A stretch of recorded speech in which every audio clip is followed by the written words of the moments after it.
Imagine hitting your late 30s, A baby. realizing you peaked in high school, your marriage is completely falling apart, and your kids barely tolerate you, only to magically wake up in your 17-year-old body with a chaotic, absolutely hilarious chance to rewrite history and fix the absolute mess you call a life.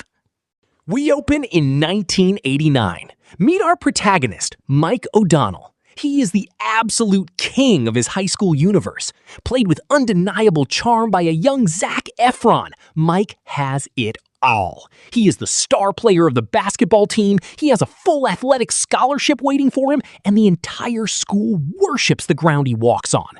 But right before the biggest championship game of his life, with college scouts sitting in the stands, his beautiful girlfriend Scarlett drops a massive, life-altering bombshell. She is pregnant. Meh. In a moment of pure romantic sacrifice, Mike literally throws the basketball away, abandons the game, and runs after her to promise they will build a life together. It's the ultimate fairy tale ending. Mike, no, I can't let you throw this all away. I won't let you throw it away. The movie violently smash cuts to 20 years later, in 2009, and the fairy tale is completely dead.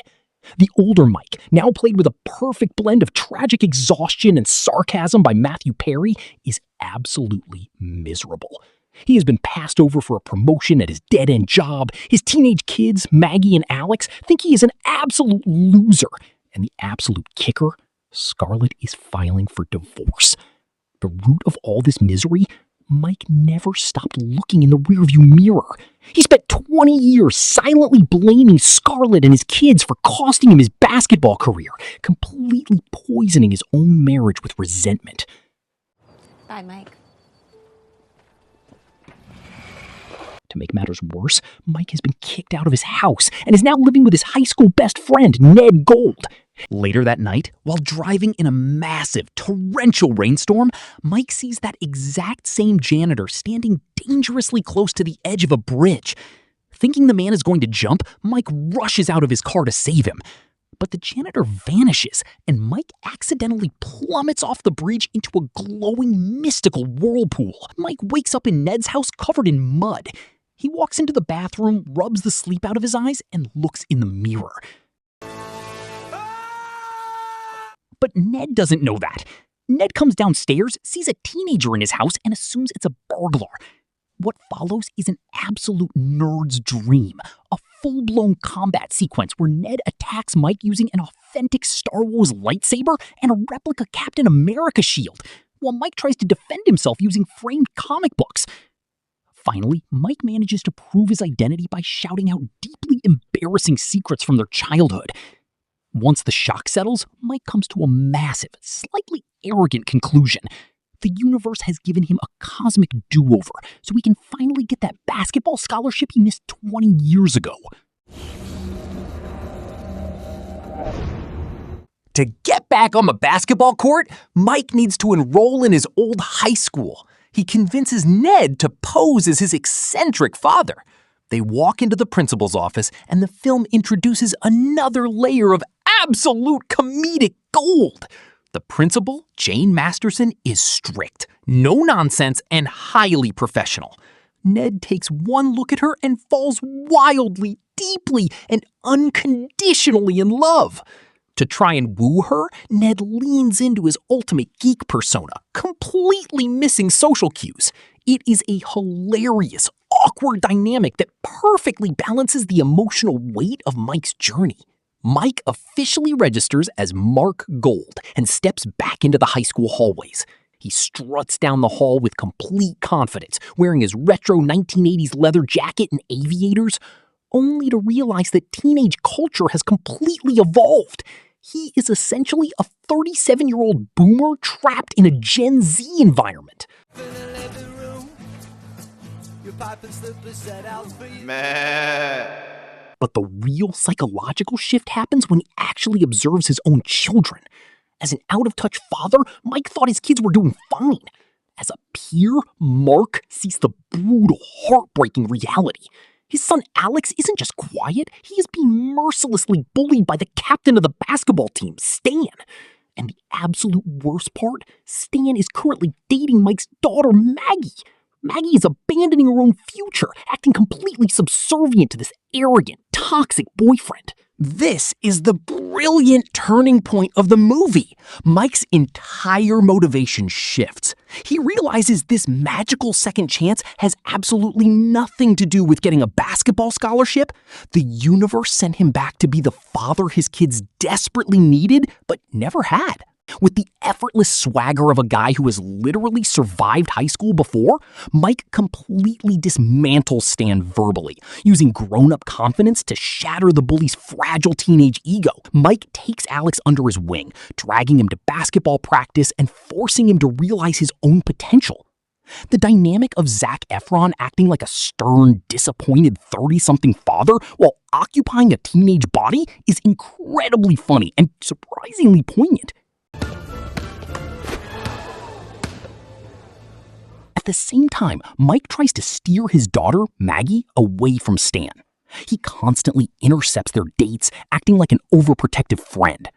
He throws a massive party at Ned's house, which Ned uses as another excuse to try and flirt with Principal Masterson, solely to elevate Alex's social status and sabotage Maggie's toxic relationship. Alex gains the confidence to join the basketball team and actually talks to the girl of his dreams, while Maggie finally sees Stan for the manipulative jerk he truly is.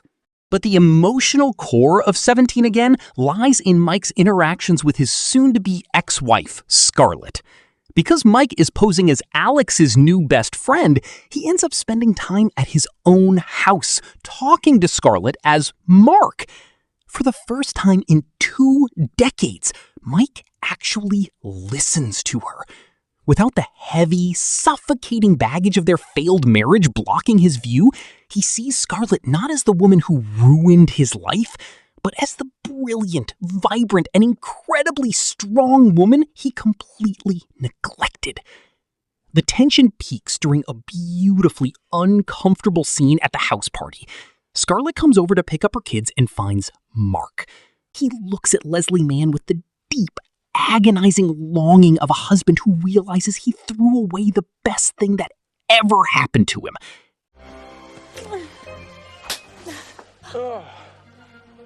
The climax is split into 2 massive, deeply emotional sequences. First, the divorce hearing. Mike knows he cannot show up as a teenager, but he cannot let Scarlett walk away feeling unloved. He writes a deeply profound letter and has Mark read it out loud in the courtroom, claiming it was something Mike wrote for the kids. The letter is a beautiful, raw apology. He tells Scarlett that choosing her wasn't a mistake. His only mistake was forgetting to appreciate the beautiful life they built. Scarlett is moved to tears, and the divorce is temporarily put on hold. The absolute final test arrives on the night of the high school basketball championship.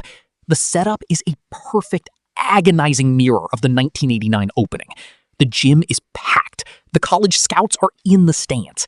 Mike is on the court, ready to play. Suddenly, Scarlett walks into the gym, just like she did 20 years ago. But Jane, how can you be seen with me when I'm wearing a cloak of invisibility? Mike looks at the basket. He looks at the scouts. He looks at Scarlett. He realizes the ultimate truth. He never made the wrong choice in 1989. The universe didn't send him back to change his past. The universe sent him back so he could finally appreciate it. In the ultimate boss move, Mike doesn't take the game-winning shot. He passes the basketball to his son, Alex, chasing after Scarlett. As he runs down the school hallway, the magic fades. He transforms back into his 37-year-old self. He catches up to Scarlett. She turns around, sees her husband, and sees the massive, undeniable shift in his eyes. He isn't the resentful, defeated man anymore. He is present. He is finally ready to be a husband. They embrace, completely reconciling their broken family. I'll work on it. Maybe I'll jog home. If there is one profound, beautifully grounding lesson to extract from 17 Again, it is the absolute danger of letting your past hold your present hostage. The film brilliantly illustrates that constantly looking in the rearview mirror and romanticizing what could have been completely blinds you to the incredible blessings you already have. Mike O'Donnell spent 20 years mourning a basketball scholarship, completely missing the fact that he was married to an amazing woman and had 2 incredible children.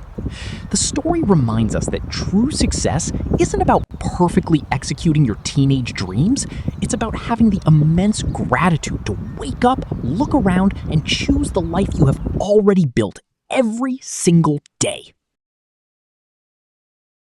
17 Again operates within a very familiar, tried-and-true body swap formula, but it elevates the entire genre through absolute sheer charm and surprising emotional depth.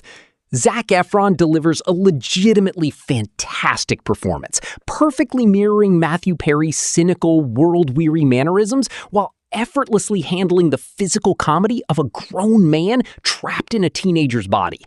Thomas Lennon absolutely steals every single scene he is in, providing top-tier comedic relief that keeps the film from ever feeling too melodramatic. While the plot beats are undeniably predictable and the magical mechanics are never really explained, the movie simply doesn't need them to be. It knows exactly what it is, a warm, deeply funny, and surprisingly poignant comfort film that hits every single emotional note with perfect precision. This is Jules from Flickwit, signing off. Stay curious, stay clever, and I'll see you in the next story.